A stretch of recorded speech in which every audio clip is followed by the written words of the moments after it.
Hello, Assalamu alaikum wa rahmatullahi wa barakatuh. We're having difficulties, but it looks like it's on now. Yes. Okay, perfect. Hold on a second. Yeah, it looks like it's on. Let's see. Hold on. I'm trying to test it here. Yes, perfect. It's on. Hanan. Okay, Alhamdulillah. Alhamdulillah. So now you can read Quran. Alhamdulillah. أعوذ بالله من الشيطان الرجيم. بسم الله الرحمن الرحيم. زين للناس حب الشهوات من النساء والبنين والقناطير المقنطرة من الذهب والفضة والخيل المسومة والأنعام والحرث ذلك متاع الحياة الدنيا والله عنده حسن المآب. Can you translate Yes. it, Eden? Yes. Okay. It says here, Bismillahirrahmanirrahim. The enjoyment of the worldly desires, women, children, treasures of gold, silver, fine horses, cattle, fertile land, has been made appearing to people. These are the pleasures of the worldly life, but with Allah is the finest destination. جزاك الله خير. سبحانك اللهم ربنا وبحمدك أشهد أن لا إله إلا أنت أستغفرك وأتوب إليك. أعوذ بالله من الشيطان الرجيم. بسم الله الرحمن الرحيم. رب اشرح لي صدري ويسر لي أمري واحلل عقدة من لساني يفقهوا قولي. أسأل الله عز وجل, I ask Allah subhanahu wa ta'ala, inshallah, to make this class, inshallah, fruitful.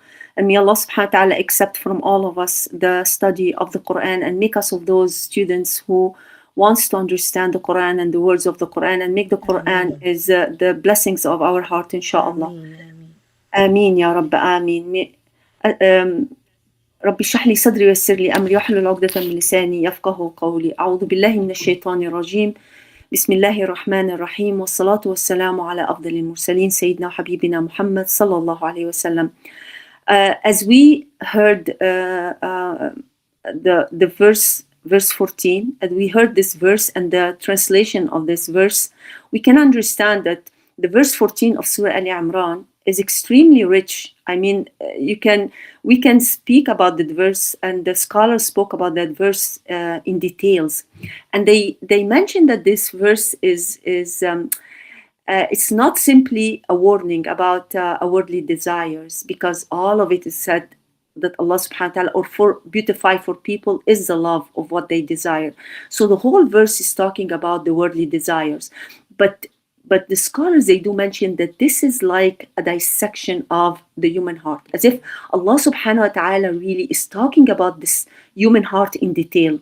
What attracts it? Why all those desires were placed within it? And when a blessing can become a distraction, and how the believer learn to enjoy the dunya without allowing the dunya to own the heart. Because the heart is everything. Is this organ that is controlling the human actions, the human mind, the human feelings. Everything is controlled by the heart. And on their judgment, Rabbil Alameen mentioned, إِلَّا مَنْ أَتَى اللَّهَ بِقَلْبٍ سَلِيمٍ. Yani, whatever you do, it depends on this heart. It depends on the sound of that heart. And that's why Allah subhanahu wa ta'ala, the scholar, they do say that this that verse is extremely rich and extremely powerful and extremely important.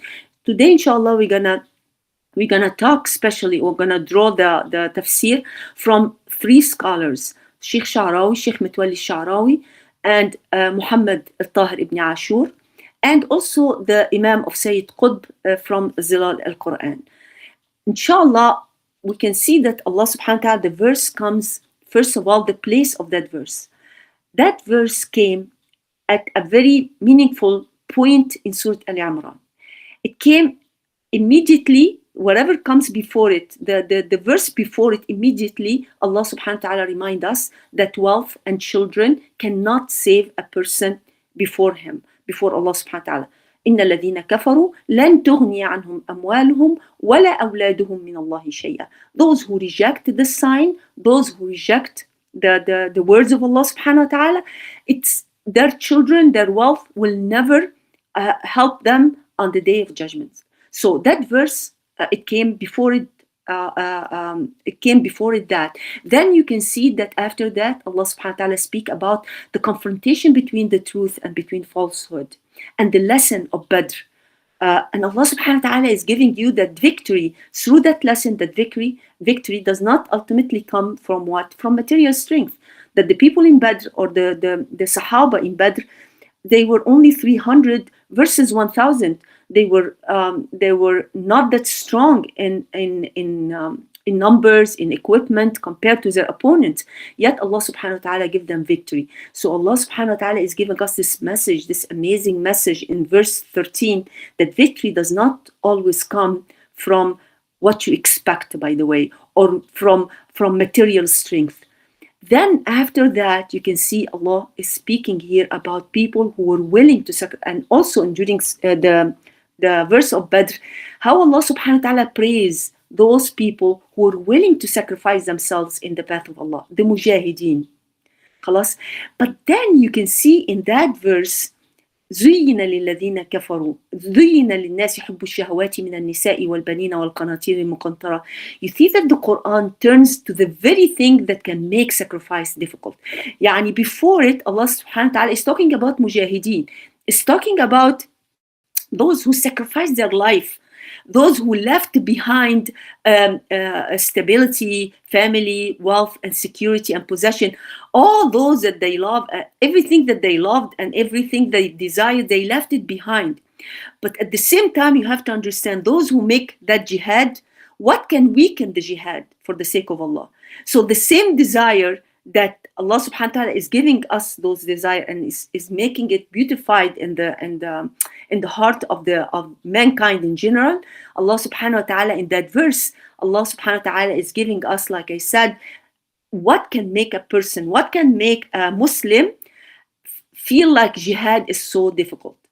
So and that's why Allah subhanahu wa ta'ala glorified and praised so much the people in the Battle of Badr, because they did, subhanallah, left behind everything that also they desire for the sake of Allah subhanahu wa ta'ala. طيب. The lesson here is not about that believer has no attachment to the worldly things, but those attachment do not become stronger than the attachment of Allah subhanahu wa ta'ala. And this is what we're going to talk about here. The material things that in the lesson here, coming here in that verse, Allah subhanahu wa ta'ala, you can see that emphasize those who went into the battle and left behind them family and wealth and future, despite the natural loving of all of them. So you see, Allah subhanahu wa ta'ala is giving us those two ends for us to compare, and for us later on to ask ourselves certain questions. Can I leave behind? Where are the desires from thy heart? Where are the desires of the wealth and the children and all of that? And can I leave them also to make jihad for Allah? Is Allah first in my heart, or the love of dunya is more in my heart? And this is, you see, what this verse actually represent. Allah subhanahu wa ta'ala start with that expression, zuyina linnas. Zuyina, they call it is something they call a passive kind of verbs, like mabni lil majhul. Zuyina, beautified for people. He doesn't say that merely that people desire these things. Rather, it's say that these things are made attractive to the human heart. Imam Ibn Ashur explained that the beautification, the tazayyun, mean that there is an appealing quality of something that become prominent, so that the soul is drawn toward it. Yani many of these things, many of the things that in the verse, all the desires that is showing up in that verse, contain genuine benefit and goodness, but their beauty can become extremely dominant in our perception, that we stop seeing their limitation, their responsibility, or even the harm that may come through the excessive attachment to them.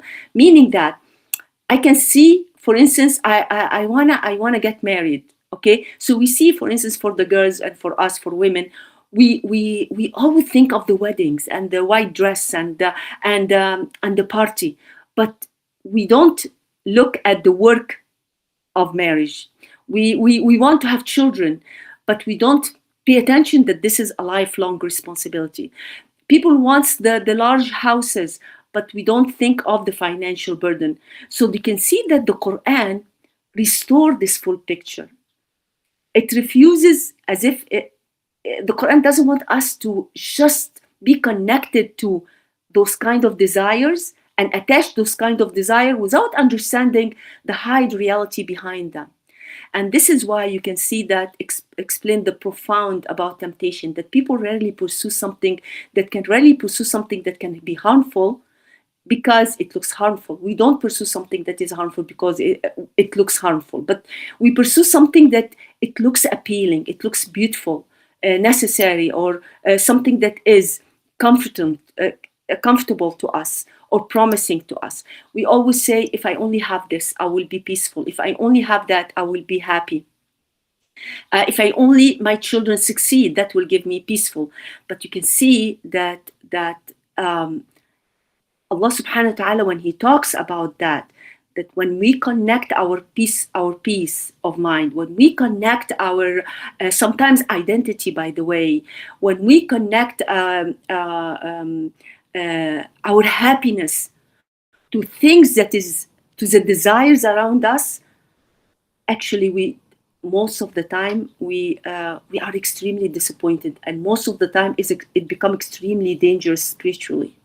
So Allah subhanahu wa ta'ala started that verse by an important discussion around about what is Zuyyina. Zuyyina, the Mufassirin, they started to talk about what Zuyyina, who beautified those desires in the heart of mankind.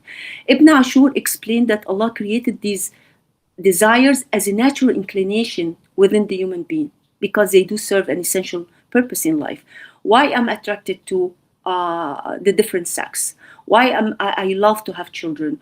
Why I love to have, subhanallah, money, houses? Because this is serve something. It help and motivate us to continue to build, continue to cultivate, continue to sustain life. So attraction between us as human, between sexes, preserve humanity, right? The love for children motivate parents to nurture the next generation, and so on and so forth.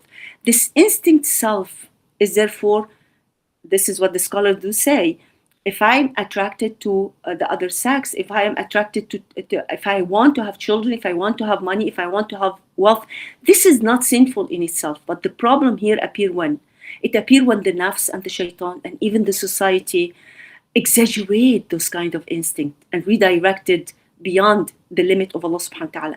When so it's not haram for me to be attracted to the second sex, to مثلا for women to be attracted to men, or for men to be attracted to women.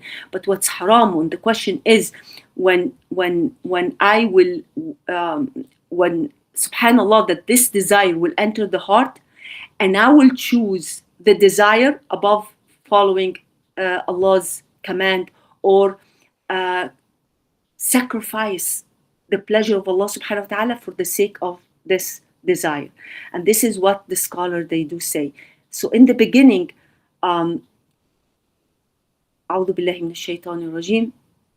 So the scholars, they do say it's not about that the person have the desire in their heart, but it's about when the heart is controlled by the desire. Like we said in the beginning, this is what the scholars, and this is what the verse Allah subhanahu wa ta'ala is directing people to understand. And this is exactly emphasized by Sayyid Qutb, rahmatullahi alayhi, when he explained that Islam does not seek to control or to destroy human instinct at all, or suppress these natural desires. But Islam wants us to discipline those desires, purify them, and place them within the greater purpose. And this is what we're going to talk about, inshallah. زُيِّنَ لِلنَّاسِ حُبُّ الشَّهَوَاتِ. حُبُّ الشَّهَوَاتِ is the love of desire. So Allah subhanahu wa ta'ala did not mention here that زُيِّنَ لِلنَّاسِ الشَّهَوَاتِ, and this is also something very beautiful that Imam Sayyid Qutb mentioned, that see Allah subhanahu wa ta'ala, he did not say the desire has been beautified in the heart of man, but he said the love of desires, حُبُّ الشَّهَوَاتِ, that this is mentioned. So this is draw attention to what? To the love. The issue is about a person who have his heart included in those desires, and this is something very very important. خلاص. أعوذ بالله من الشيطان الرجيم. زين للناس حب الشهوات من النساء والبنين والقناطير المقنطرة من الذهب والفضة. So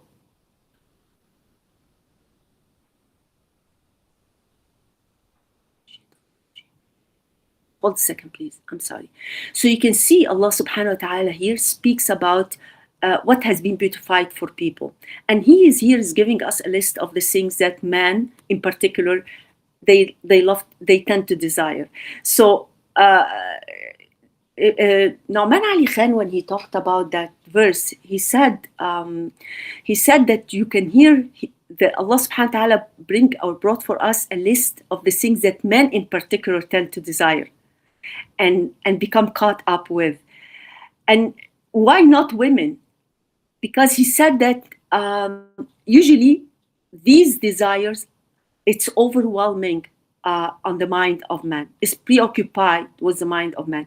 It's not necessarily that he did not give a list of the women desire. He said, but the women, when one time he did this kind of exercise with young teenagers, boys and girls, he said, I gave an empty sheet of paper to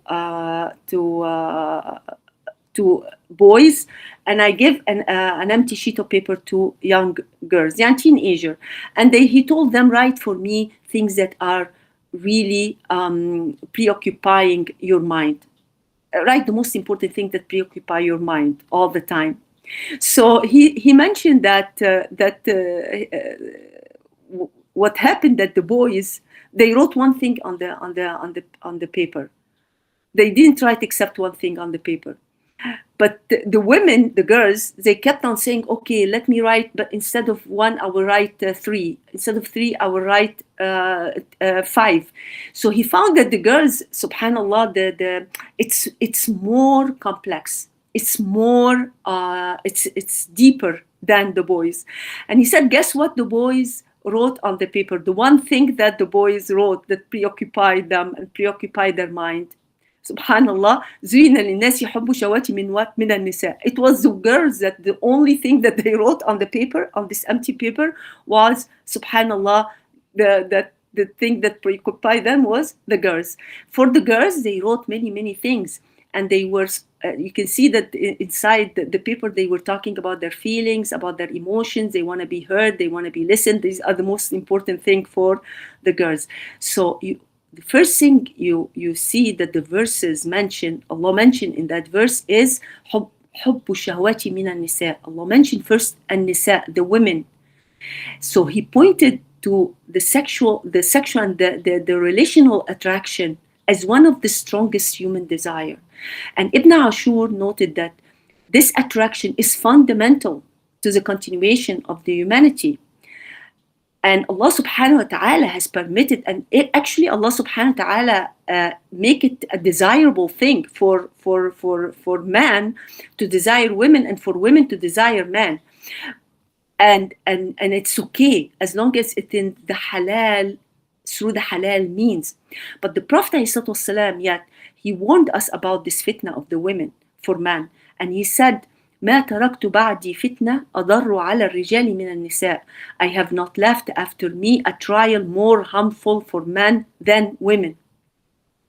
This is in Sahih al-Bukhari. So the Prophet ﷺ, what did he say? That he said that the fitna of women is something, it's the fitna of men, this is a huge test for man. Because it's extremely desirable. It's Allah subhanahu wa ta'ala make it beautiful. You see that he made it this this is something that extremely number one desirable thing in the heart of man are women. And this is why it's becoming extremely challenging in a society where sexual imagery ولا temptation are already everywhere. You can see it's on mobile devices. You can see laptop, television screen. All you can see how the sexual drive and I think how much they exploit that kind of desire and make it appealing and make it all over the place. This is something that's extremely tough, as scholar mentioned, for men and also for women, but for men is more. Like when we mention, this is a list that the scholars they do mention, it's more likely addressing the man and the list of desire that really more important to men. And this has come after the verse of the verse of Badr, where man left everything. In a way, it praises the mujahideen. It praises the mujahideen that left everything behind them, the women, the family, their businesses, their cattle, their wealth, and they went and sacrificed all of those desires that is naturally beautified, naturally part of their instinct, and they have this kind of inclination toward it, and they left those kind of desire to go and fight for the sake of Allah. Allah subhanahu wa ta'ala said that those kind of desires sometimes can weaken a human being from really taking the step forward to make jihad for sabilillah, to rely on those desires to make them safe and to make them comfortable and to make them peaceful, feeling peace and connected, all of that, and leave the jihad fi sabilillah. So the first thing, like I said, it is mentioned the women. And you can see that when you talk about the subject, it's a little bit sensitive subject, because you talk to girls about that and you say, طيب, is it my fault, Anna? Is it my fault that I have to wear? Well, Allah subhanahu wa ta'ala, how Allah subhanahu wa ta'ala address that fitna? How Allah subhanahu wa ta'ala protect? Why Allah is telling me, listen, this is, you are the, subhanallah, this is you, the most temptation, or the first temptation that Allah subhanahu wa ta'ala, or the, not temptation, but is the strongest fitna and the strongest trial in the man's heart. Why Allah subhanahu wa ta'ala is mentioning that, and how Allah subhanahu wa ta'ala is helping women to understand that, because as if Allah subhanahu wa ta'ala is telling us, be careful. You have to protect yourself. And you can see how Allah subhanahu wa ta'ala give us this preventive medicine, this preventive caution steps, that for the girls, you have to protect yourself. You have to understand. I remember when we were talking to young ladies and how they talk about, why should I wear the scarf?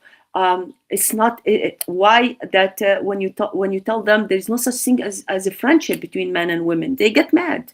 They get subhanallah extremely mad. What do you mean there is no friendship? And even you ask. I remember one girl, she was talking to me about that, and she was getting extremely mad, and we were talking about it. And I told her, okay, ask you if you are serious, ask your brothers, ask any male in your family. Can a man really take another girl to be his friend, just friend? And she went and asked, and they told her, no way. There is no such thing as friendship between men and women. Why? Because women are for the man, it's a desirable. It's a natural instinct. It's something that they cannot help it. So you can see Allah subhanahu wa ta'ala is protecting the women. Everything that Allah subhanahu wa ta'ala is asking us as women to do is a kind of protection. And He's asking man, lower your gaze, because this is a very hard trial for you. And you can see that this is not easy in our time, when women really are used all over the place. I mean, one time you have a car and you see this girl standing by the car. there is advertisement, and you don't understand what a woman has to do with that. But they have to put a beautiful girl wearing a certain way to attract attention. I remember one time I watched this movie, Bombshell. I don't know if you saw it. It was a movie about the Fox News and about the CEO Roger Ailes, and how he really exploited women. how the women in the Fox News, how they were really faced a lot of sexual harassment in that environment. But when you watch the movie, it's something so, how can I say, it's so weird that this is a news channel. In order for him to get views and in order for him to make money, he forbid any broadcaster woman to wear pants, and he will make sure that she shows her legs. She showed her legs during the giving the broadcast during her work. This is how bad. I mean, how bad they are using women to attract the views and to attract man. And that's why in Islam, he put the responsibility on us women to protect ourselves. Don't get abused by man. Don't get abused by your society. So the attraction itself is not condemned. But the spiritual question is whether the love for another human being becomes so powerful that you're willing to compromise obedience to Allah subhanahu wa ta'ala in order to keep that person. This is the trial here. This is the spiritual question here. So how much do I love that person? How much I'm willing to sacrifice and disobey Allah subhanahu wa ta'ala in order to not to lose that person? And we see that all the time. We see that all the time. And you see how much men use that the emotion of the women and that part of the women to really abuse her. And like I said, this is why we see that Allah subhanahu wa ta'ala start with that. زُيِّنَ لِلنَّاسِ حُبُّ الشَّهَوَاتِ مِنَ النِّسَاءِ. The first shahwa and the first desires, Allah subhanahu wa ta'ala put women, that we need to protect ourselves. Girls need to protect ourselves. We need to, he asked men, of course, to lower their gaze. There will be questions about question and accountable in front of Allah subhanahu wa ta'ala, lowering their gaze. And this is something very important. Well-benin, and Allah then mentioned the children, and love for the children also is a must. The most, among the strongest attachment Allah subhanahu wa ta'ala places within the human being. Ibn Ashur also explained that this attachment serves as a divine purpose. أنا without being attached to my kids, without subhanallah love the children, it's so hard to continue for a lifetime to take care of the children, worry about them, helping them, supporting them, having more children. I mean, when we deliver a baby, we swear up and down we're never gonna have children anymore. It's so hard to take care of children, to wake up through the night, to attend to their needs. It's something that is huge. Yet Allah subhanahu wa ta'ala put that desire in the heart of man to keep, subhanallah, to keep life going. And parents may begin to build, sometimes the parents begin to build their entire emotional life around their children. They compromise, sometimes you compromise principle out of fear of losing the child's approval. You see, even we measure our own worth by the child's success, which is disaster and crazy. When the child make mistakes, we feel like this is our fault. The parents will feel guilty about everything and anything that the child go through in their life, which is not fair. And this shows that the attachment here is strong. If I want to really measure how much the attachment, remember when we talked about the beginning of the desires, the desires itself, it is beautified, it is natural inclination. You are naturally having this instinct. But when that desire overwhelms the heart, when that desire instead of being in your hand and you use it as a tool to reach Allah subhanahu wa ta'ala and to live and to make it something that you can invest for the hereafter, what do? We get attached to that desire, and the desire become will become the master instead of becoming the slave. So, and this is something extremely important. The Prophet ﷺ, he mentioned hadith that is really summarizing this whole thing. He said, "Inna al-walad mahzana wa mabkhala wa majbana." Indeed, a child can be a cause of sadness, miserliness, and cowardness. It's true, subhanallah, that because of our intense love for our children, sometimes we may become afraid to sacrifice, or reluctant to spend, or become overly concerned about preserving what we have because we want them. we deprive ourselves sometimes to take care of them. And sometimes, like I said, the question is, are we compromising our obedience to Allah because of our children? Are we here choosing the halal above the haram, or choosing the haram above the halal because of our children? Again, every time we're talking about these issues, just try to ask yourself question that, am I that person? Am I taking that desire a little bit too far? Am I, whether it is the desire from shahawat toward the women, toward their husbands even. يعني احنا we talk about the haram, the halal, the shahwa of the women in general. But how about the woman when she loves her husband or afraid of her husband leaving her? Do you compromise Allah's rules and laws because of the husband? This is something that all of us, we have to ask. Allah subhanahu wa ta'ala talking, وَالْقَنَاطِيرِ الْمُقَنْطَرَةِ مِنَ الذَّهَبِ وَالْفِضَّةِ. Then Allah mentioned this huge accumulation and quantities of gold and silver. Here we can say that the Arabic here expression is very powerful, because it's not about only money. It's not like about I love the dhahab and the fidda, I love the gold and silver. No, that is talking about the piling of wealth, the accumulation above accumulation. And Sayyid Qutb rahmatullah alayh, he's drawn this attention of the psychology behind this expression. What the psychology behind accumulation here? It's not only the possessing of money, but you see, he mentioned about the development of appetite for the accumulation itself. And this is something extremely important. A person sometimes begin by saying, okay, I need enough. If I only have this amount of money, I'll be good. And then when he has the money, he keep going, he keep moving. The Prophet ﷺ, he said, لو كان لابن آدم واديان من مال لابتغى ثالثا ولا يملأ جوف آدم ابن آدم إلا التراب. He said, if the son of Adam has two valleys of wealth, he would desire a third.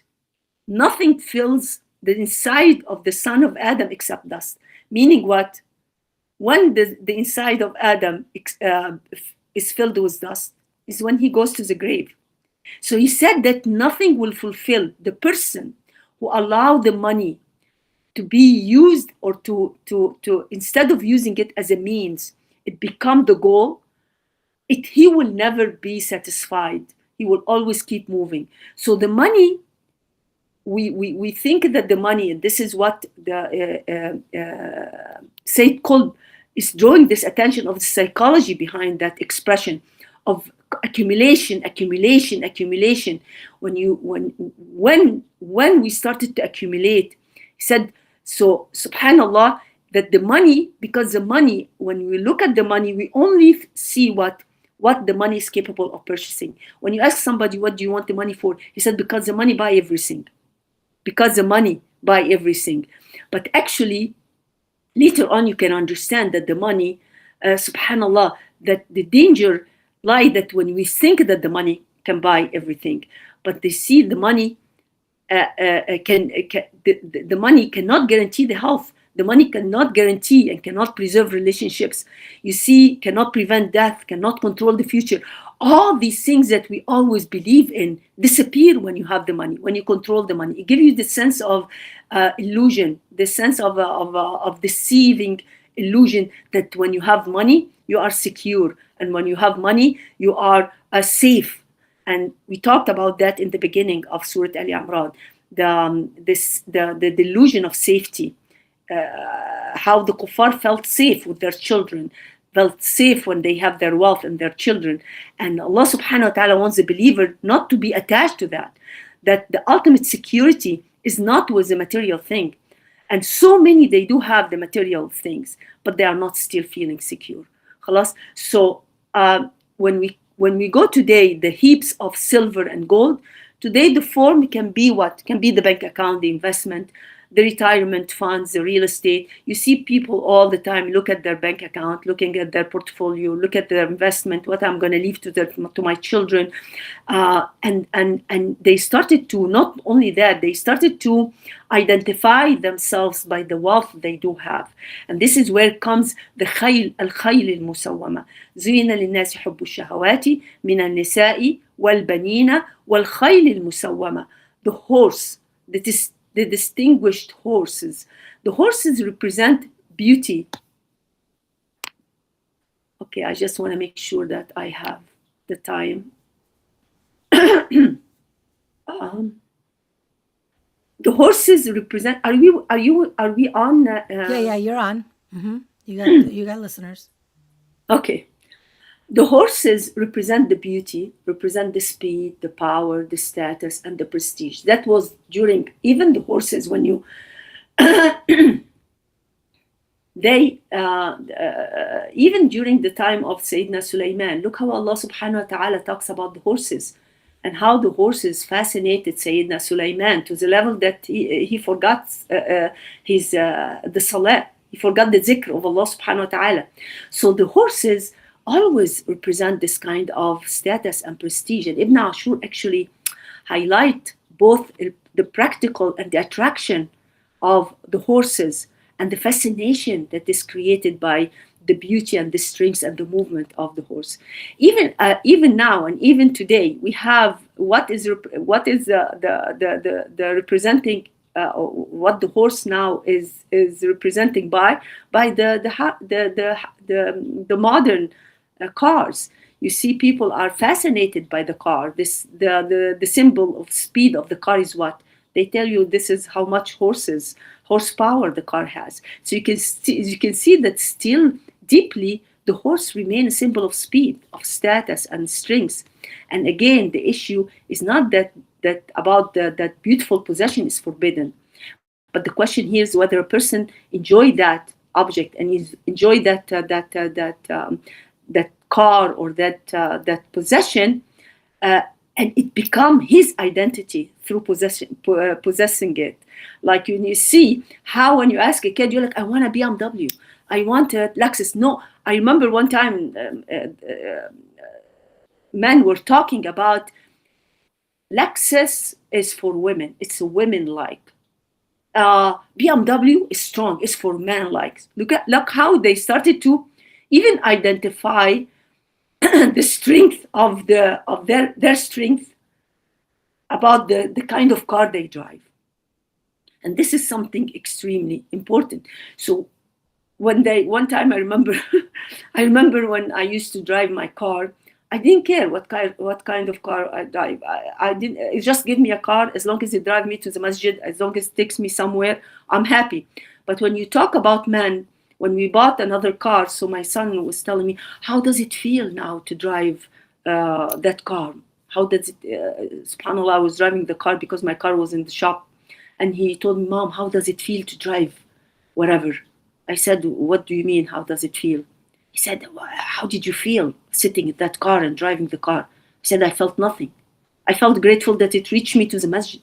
So, but sometimes for man is something different. And this is why a lot of speakers and some scholars, they do say that this list really meant for men more than women, because they do care about that, and they do connect their identity, their how can I say, their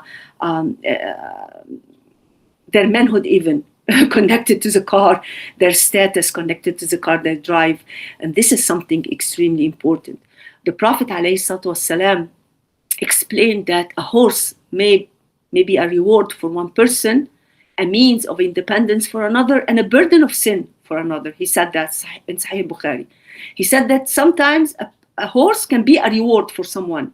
When can a horse be a reward for someone? If you use that horse to fight for the sake of Allah, it can become a reward for someone.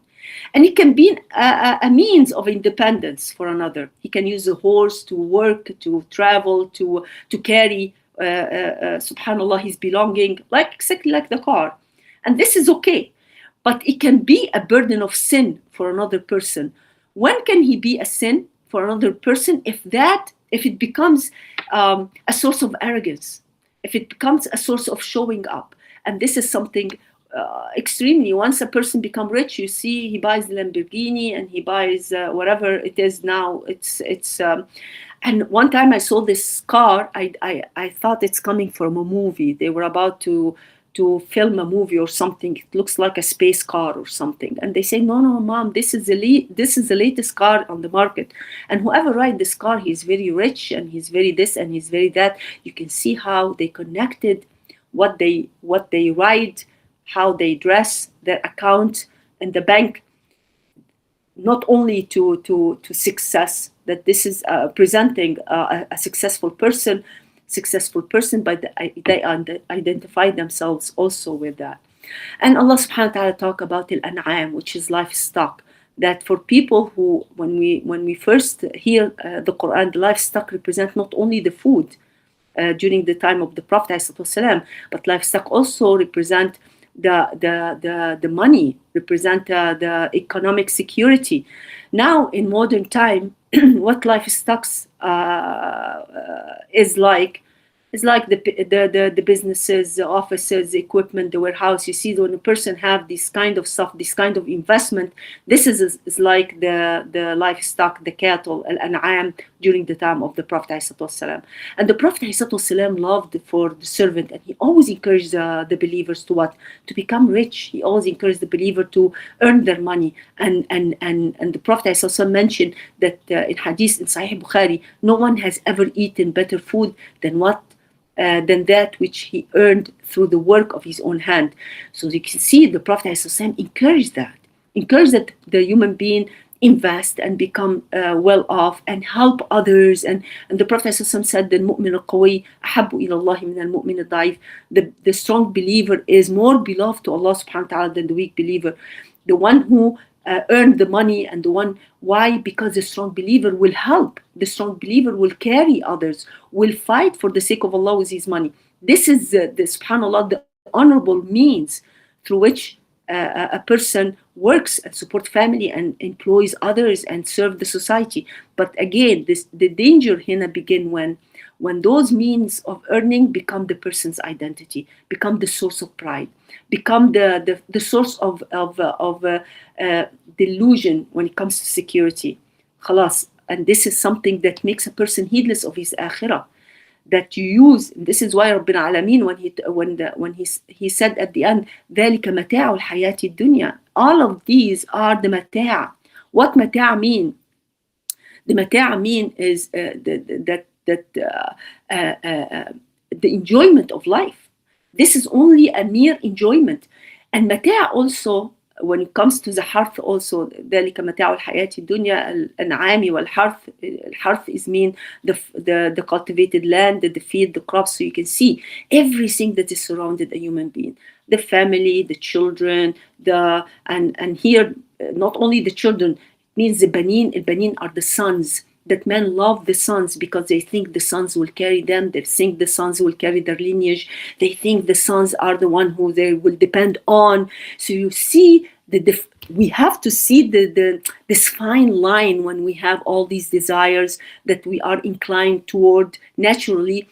But the test here, that those desires, are we allowing the desires to give us the false sense of security, allowing the desires to make us heedless of the akhirah, instead of using this mata', which is the mata' al-hayati dunya, which is these are mere enjoyment of the worldly life. But there is also something about mata'. You know, the word mata' in Lugha al-Arabiya is when you travel and you take the suitcase and you put inside of it your provision for the trip, and we call these are mata'i. Where is your mata'? They subhanallah, they point at their suitcase, inside of it the mata'. And the scholars, they do mention the mata' gives this kind of carry this kind of temporary time, that is something temporary. It's not something that is not something even long term. It's something that is extremely temporary. And this is why the Prophet ﷺ mentioned when he said, what have I do? Mali walid dunya. What have I to do with this world? I am in this world only like a rider. ما أنا في الدنيا إلا كراكب استظل تحت شجرة ثم راح وتركها. What have I to do with this world? I am in this world only like a rider who sought shade beneath a tree, then departed and left it behind. Look at the beauty of that hadith. that everything that Allah is giving us is only a provision. It's only something to carry us through the journey of earth. And Prophet Rasulullah, he said that this rakib, he found this tree. He sat a little bit under the tree and then he left it and he departed. So as if the Prophet said, sit and enjoy the shade. Enjoy what Allah subhanahu wa ta'ala giving you, but give thanks to Allah subhanahu wa ta'ala to that. Love your family and raise your children, earn the money, build your business, own what Allah subhanahu wa ta'ala permit. Enjoy that beauty, but don't forget that you are a traveler. Don't you forget that we are here for a temporary time. Don't forget that one time, I remember, subhanAllah, when I used to go to my family's house and I saw, all of us, we have that. You have the family house. All of us, we're going to the family, going to parents. You see the father and the mother and the children. You see everything. And when you get older and you get married and you have your children, you go back to your parents and you are enjoying the parents. And then what happened when the parents, subhanallah, are gone? The children sell the house, and the house belongs to other people, and life will go on, right? So Allah subhanahu wa ta'ala said, don't forget that you are ذَلِكَ مَتَاعُ الْحَيَاةِ الدُّنْيا. Eventually, the traveler will stand up. Eventually, you will leave the shade behind and you continue to the real destination. وَاللَّهُ عِنْدَهُ حُسْنُ الْمَآبِ. And to Allah subhanahu wa ta'ala is the best return. حُسْنُ الْمَآبِ is to Allah subhanahu wa ta'ala, you're going to come back. And that's why the following verse, which inshallah the next speaker will talk about, قُلْ أُنَبِّئُكُمْ بِخَيْرٍ مِّن ذَلِكُمْ. You see how Allah subhanahu wa ta'ala, after mentioning those desires, Allah redirected the heart towards something greater, to a higher purpose. Allah, take from your heart those desires. Don't get attached to them. Use them and put them in their own perspective as mata', as something temporary is given to you. But use them and redirect to your heart to what? قُلْ أُنَبِّئُكُمْ بِخَيْرٍ مِّن ذَلِكُمْ. Let me guide you and redirect you towards something greater. Shall I inform you of something better than that? I will show you something more worthy of your longing. So Allah subhanahu wa ta'ala, through all those mentioned of desires, Allah is recognizing and acknowledging the longing for those desires. Everybody loves subhanallah, to get married. Everybody loves to have a relationship. Everybody loves children, to have children. Everybody loves the money as a sense of security and independence. Everybody loves that. The heart long for that, and this is something normal. Allah will never hold you accountable for wanted that, longing for that. But what Allah subhanahu wa ta'ala is warning us here, to be careful, not allow these things to be, instead of being a means, a tools, shade that you go under it for temporary time, to become this is the goal, to become this is the aim, and to forget that these are tools and provision to help you build in the future and build to get the pleasure of Allah subhanahu wa ta'ala. And this is a very powerful insight, that in Islam does not empty the heart. It upgrades the desire. It redirects this kind of longing for the temporary thing toward the eternal thing. And if I can mention very quickly, if we can summarize very quickly the lesson learned from verse 14, you see, first, that the desire is part of our fitrah. It's not a proof of weak iman. It's not a proof of weak iman that I want to get married, I have children, and I get upset when I cannot have child, or I get upset when I'm not having the money I need. Subhanallah, it's Islam and spirituality does not mean that I become emotionless. But the task here is to regulate this kind of desire under Allah's guidance. I have to work under the umbrella, because this umbrella and these kind of laws is what protect me, and it what helping me to really guide those kind of desire in the right direction. Halal thing also can still become a spiritual test. And here something that is, subhanallah, that even these halal things, it is the spiritual test in it. The danger here is not the object itself, but the excessive attachment, that I am attached. And Islam always talk about attachment. Don't be to the level that scholars, they do sometimes, they say, if you are attached to something, eventually you will be hurt by it. If you are attached to the husband, or to your husband, you see that eventually that will cause you some hurt and harm. If we are attached to our children too much, we'll become, like I said, will become extremely devastated when those children are not obedient. Yani, I'm not going to say obedient, but they are not righteous kids. They are not, subhanallah, good to their parents. You see, wallah, yani, may Allah subhanahu wa ta'ala protect all of us. You see how much children sometimes they can be ungrateful to their parents, yelling and sometimes screaming. You can see some. I remember one time my husband was he was doing shift in Palace, and he saw an older woman. And he saw bruises. She came with her husband, with some male of the family, and they were sitting. They were all around her, and when he looked at her, he saw bruises all over her body, bruises. And when they left her with the nurse brought someone, and my husband was one of them, and she told him that it's her husband and her children beated her up.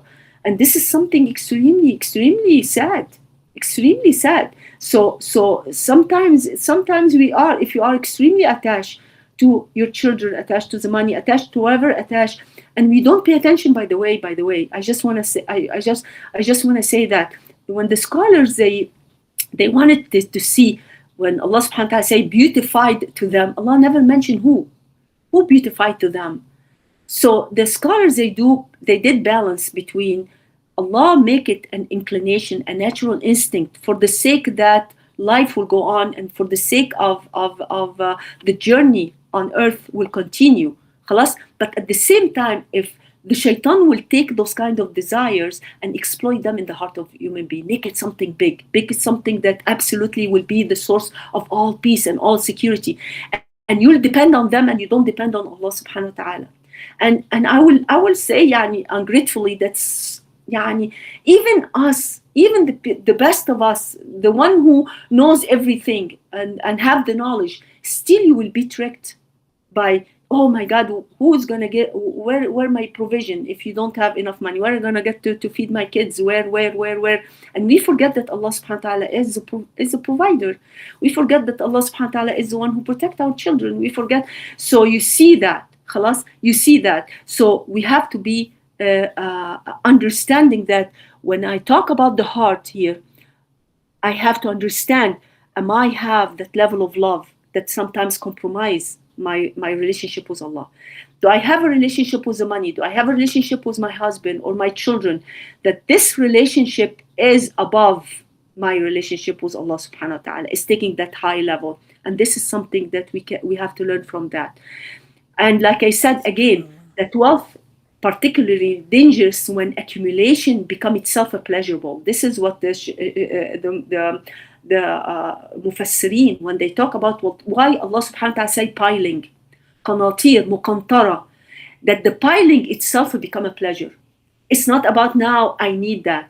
It's not about the need. It's not even the natural inclination. No, that the piling, that every time I will go and see how much gold I have, counting the gold, counting my money, subhanallah, that kind of accumulation, it becomes the pleasure in itself, regardless of what do I need around it, or regardless what, subhanallah. And when it becomes the pleasure in itself and become the goal in itself, I'm not going to spend it for the sake of Allah, even for the sake of myself. Because when I say I spend in the sake of Allah, mean that what I am doing it for myself too, right? So this is something very important. Family is a blessing, but cannot be an idol. When I love children, I need to help them to understand also. We become also the model for our children sometimes, and not sometimes, this is the way it's supposed to be. And the children will learn from us, will learn if money is important, if money is the most important thing in life. And I hear that all the time. What is something important? The money is the most important thing. What did kid came up with that? It's because maybe they noticed that for my parents the money is the most important thing. So the family, even though they are blessings, they cannot be my ideal, they cannot be my identity. I cannot even, and we always say that, and I tell myself that when we raise our children, when we give them education, when we tell them halal from haram, I have to understand that after that, my job is done. Later on, a child cannot go to their parents and say, you are the reason of my misery. You are the reason I'm not doing good. You say, a parent can take that blame and think that blame is hers. Okay, so we have to reorganize that. We have to reorganize our perception and your children is not you. My kid is not me. My kid does not belong to me. My kid belongs to Allah subhanahu wa ta'ala. My role here is to understand that I am raising this kid to become an Allah servant. Now, I teach you what's right and what's wrong. I teach you what's halal and haram. Do you understand? Yes. I took you to school. I gave you an education. Do you understand? Yes. Okay. I try to be a model, a good model for my children. Yes. Khalas. That's my job. If I cannot force my son to be something or my daughter to be something because of me, because she become, my daughter or my son. I cannot do that. And eventually kids will grow up and eventually they will do what they want. So we need to be very aware of that point so we don't destroy ourselves as parents, and at the same time we don't destroy them by controlling them to the level that they can become unable to take decision for themselves or grow for themselves. And we have to understand also that faith does not demand the rejecting beauty at all. Actually, Sheikh al-Sha'rawi said, adornment, Sheikh Shara emphasized is to see through the adornment the true function of the worldly things. Okay, that adornment, you present yourself in the best of way. You wish for yourself the best. And he said that faith does not mean that I don't love beauty. Sheikh al-Imam Abi Hanifa, he used to dress the best. He used to dress the best of clothes and used to have the best of perfume and used to present the best of beauty in himself and his home. Layth ibn Sa'd was one of the most famous and richest of scholars. He used to dress, like I said, the best, and he used to feed people and he used to have gathering in his home. And they never felt that faith required them to be, that this is the zuhd. When we talk about zuhd, it doesn't mean that you deprive yourself of the beauty of life at all. And it doesn't mean that when you love beautiful things and you wear beautiful things that you don't have strong faith at all. Subhanallah, but the most important thing is the heart. Again and again and again, the most important thing is the heart. One thing that the scholar mentioned, that real freedom is not doing whatever the desire asks. That real freedom is when you are able to tell the desire no when Allah asks us to do something greater. And I want to mention that again when we talk about I remember Lena, she mentioned that. I remember we mentioned that also before when we talked about when Allah subhanahu wa ta'ala give us something, give us blessings, and we use those blessings and to disobey Allah. Then Allah mentioned always about شديد العقاب إن الذين كفروا لن تغني عنهم أموالهم ولا أولادهم من الله شيئا وأولئك هم وقود النار. Allah subhanahu wa ta'ala said, those will be the fuel of the fire. Whatever is not for the sake of Allah, whatever you disobey Allah for their sake, they can be the fuel of the fire. For those who disbelieve in Allah's sign and Allah's rules. Khalas. And Allah mentioned Shadidul Iqab, and I remember we talked about that balance. And please, this is something extremely, if I can leave all of us with that, is very powerful and very, very important. The believer, to go through the journey of life, he has to have these two wings balanced. He has to have the fear of Allah subhanahu wa ta'ala and the love of Allah. And I cannot, some parents, we do that mistake sometimes, that we talk about either we talk about Allah's wrath and Allah's punishment and the fear of the fire, or we talk about Allah, the most merciful, and Allah subhanahu wa ta'ala is the loving, and Allah subhanahu wa ta'ala will forgive everything. We have to balance between these two. And here is something very important, because I do see that a lot. I do see the girls who told me, didn't you say that Allah is forgiven? Don't you say Allah is tawwab? Don't you say, I know Allah is so forgiven and Allah will forgive me. And I know, subhanAllah, even if I marry a non-Muslim, Allah will forgive me. And I love to pray, not because Allah wants me to pray, or not because it's a fard on me to pray, but I pray because I love to pray. It's great. It's great that I pray because I love to pray, but it's important for me to understand that whatever Allah is asking me to do, whatever I am obliged to do, the fard, I have to say to myself, this is must. It's a must. I like it. I don't like it. Allah is merciful. Allah, Subhanallah, He is. I'm afraid of Him. Regardless, al-fard, you have to tell yourself. Regardless of how I feel, I have to pray. Regardless of how I feel, I have to fast. There's no such. If Allah Subhanahu wa Taala mentioned that, don't be careful about non-Muslim. Don't marry a non-Muslim unless they come to Islam. Please, you have to tell yourself these are the rules. Every time you are about to do something, ask what are the rules here? Does Allah permit that? Does Allah does not permit that? And this is something very, very important. So we have to ask ourselves those questions. I want to stop because I'm almost about to isn't that strange that we are past 1 hour? No, we're not. Actually, it's gonna cut off though. But it's gonna cut off, so yeah, we need to stop. But Okay. inshallah, that was so beautiful, Hanan, that you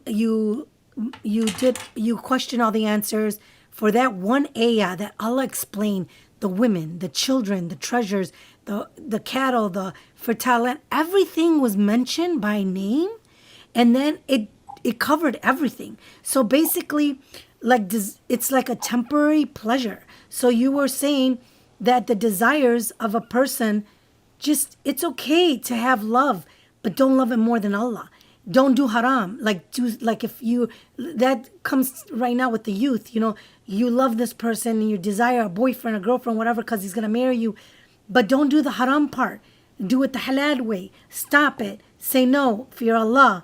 With the kids, the parents saying that, it covered that too. They want to do haram for your kids because they love them so much and they're willing to overlook that. But no, don't do that as a mother, as a father. Say, stop, I'm not doing that because I fear Allah and Allah will punish me if I allow my kid to go do haram, and then it'll lead him down the road. So, and the money, also the money with it becomes your master and you become the slave of the money because the worldly life will take you and you lose yourself from Allah. And then so all of that, it made everything. But again, then you mentioned, but it's okay to love it, but just don't do haram, don't cross the boundary, because Allah says it's just a temporary pleasure. As long as you fear Allah, you could be happy in this dunya and in the akhirah. So that's what I took from it. And the other thing is, one story was somebody offered $1 million for one eyeball, for your eyesight for the person. And he said, no, but why? If you're going to get $1 million, because that one eyesight you can't see. So you could be rich, but then once your health goes, then what? What is the money going to do for you? So Allah covered all that, and I seen that, and that's what I took from it. And it's so true what you said. Like if you love something so much, then Allah will take it away, and then you become in despair because, say, if you lost your child, then you get angry at Allah because Allah took it, but it doesn't belong to us. It belongs to Allah. So like you mentioned everything, and then in just one ayah, and Allah mentioned everything by name, and it makes so much sense. If we could just balance and just fear Allah, do it, be happy, but fear Allah and don't cross the boundaries. That's what I'm hearing. And alhamdulillah, you covered it all. One thing I want to say, if we can ask ourselves, like if I'm listening to me, or if I'm listening to you now, I have to ask myself, this is how we connect to the verses of the Quran. Allah mentioned the relationship between the other sex, mentioned money, mentioned children, mentioned the business, mentioned the prestige, what you wear. I mean, even the horses, what you ride, mention everything. The question is here, which one of these has the strongest hold on my heart? Yes. This is a question. Yes. So I have to put myself on the scale. Okay, are my children having the strongest hold on my? I can do everything, but I cannot say to my children no. So you're saying identify it and then exactly. work on it. And work on exactly. Yes. Also, if Allah tests me with, like you said, test me with my money, test me with my children, where would surrender become hardest for me? Like some people will say, Ya Rabbi, I can let go of everything except that. I can, like you said, it's so hard for the children. It's so hard for, if Allah subhanahu wa ta'ala wills for you, for a child to be, I'm not going to say a child to die, masran, but I'm going to say a child to become a disbeliever. Yeah.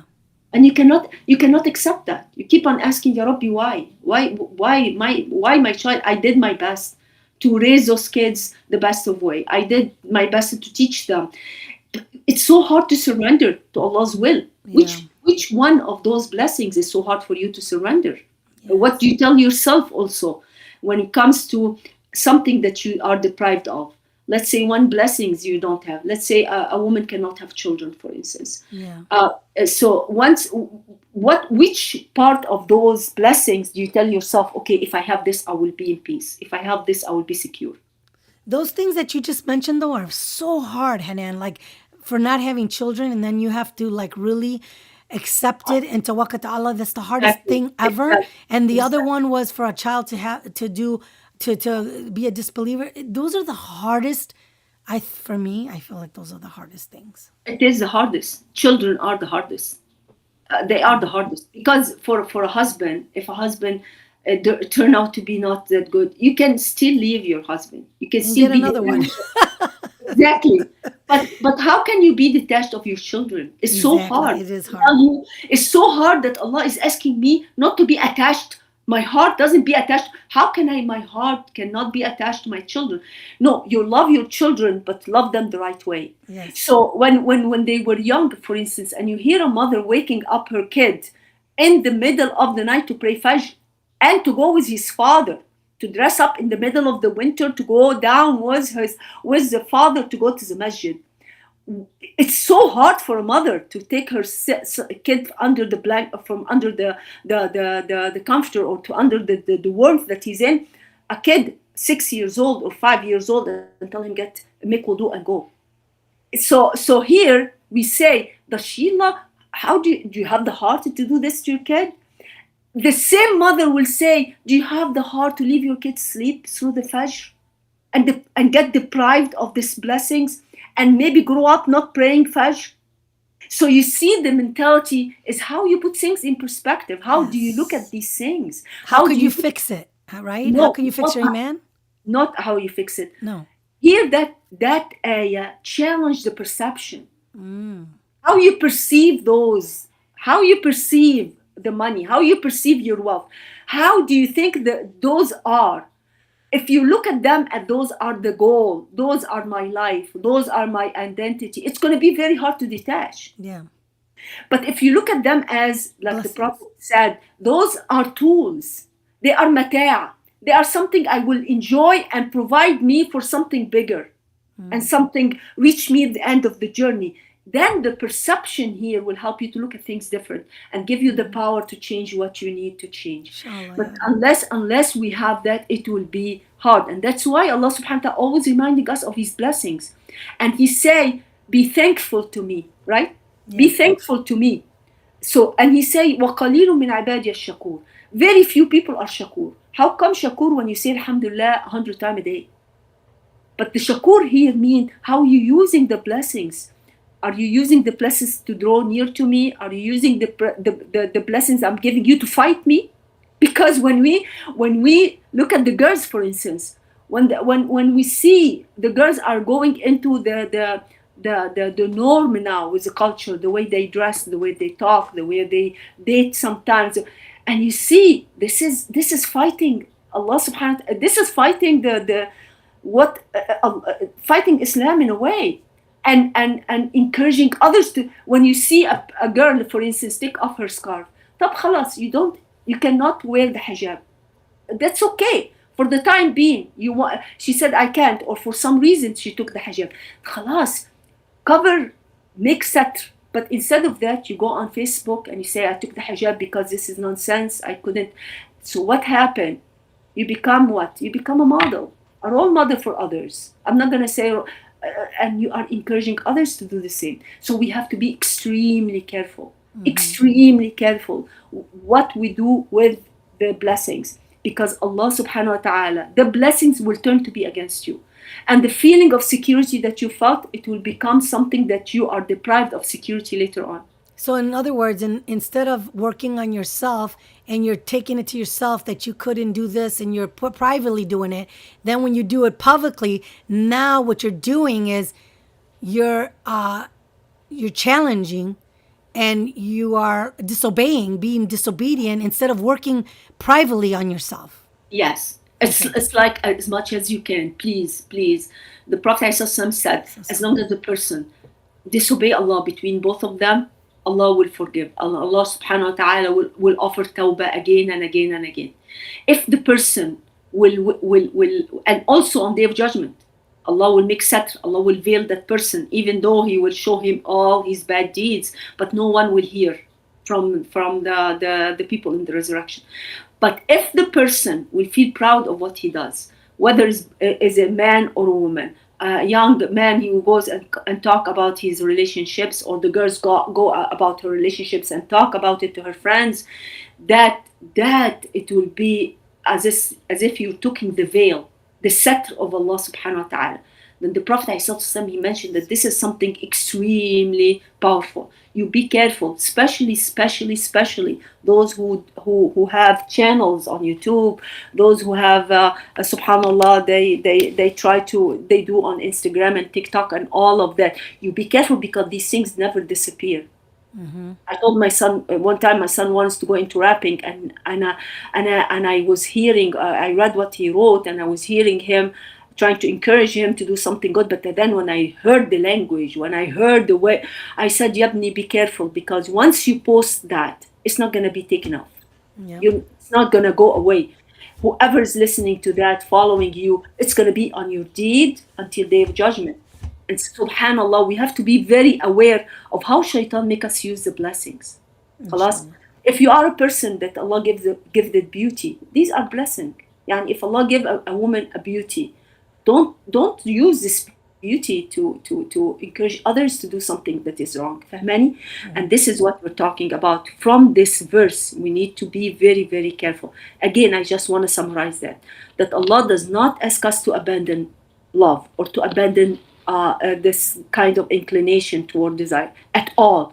But Allah subhanahu wa ta'ala is teaching us to regulate the desires, to discipline the desire, and look at desire in the right perspective. And this is why Allah subhanahu wa ta'ala, He's saying, and we always say, if you wanna lower, yani, my longing was towards something, Allah is giving you a better longing, is giving you a higher purpose. Use the desire to reach a higher purpose. And this is why the beauty of the next verse is very, very important. قُلْ أَنَبِّئُكُمْ بِخَيْرٍ مِّن ذَلِكَ. And Allahu Alam. If there's anyone who wants to have do you have any question? No. I think we need to conclude, inshallah.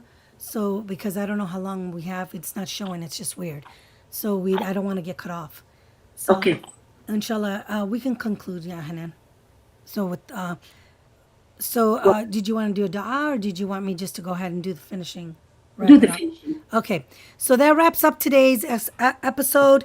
We hope you found it beneficial and enjoying tuning in. Your feedback is always welcome, whether having questions, comments, and suggestions. Feel free to share the live or email us at us anytime at Al-Muminat Podcast at gmail.com. Don't forget to continue sharing our podcast with others. Our aim is to guide and enlighten our ummah. Special thanks to Sister Hanan for hosting today. May Allah reward you. Thank you for listening. And we look forward to having you with us in our next episode. And please share and tune in. Okay, so let me say dua. Bismillah ar-Rahman ar-Rahim. Wal-'asr. Inna al-insana lafi khusr. Illa alladhina amanu wa 'amilu s-salihat. وتواصوا بالحق وتواصوا بالصبر. سبحانك اللهم ربنا وبحمدك أشهد أن لا إله إلا أنت أستغفرك وأتوب إليك. جزاكم الله خير for listening, and sorry we took long. No, Jazkallahkheir, Hanan, that was beautiful. Thank you so much, and we'll talk to you soon. Assalamu alaikum wa rahmatullahi wa barakatuh.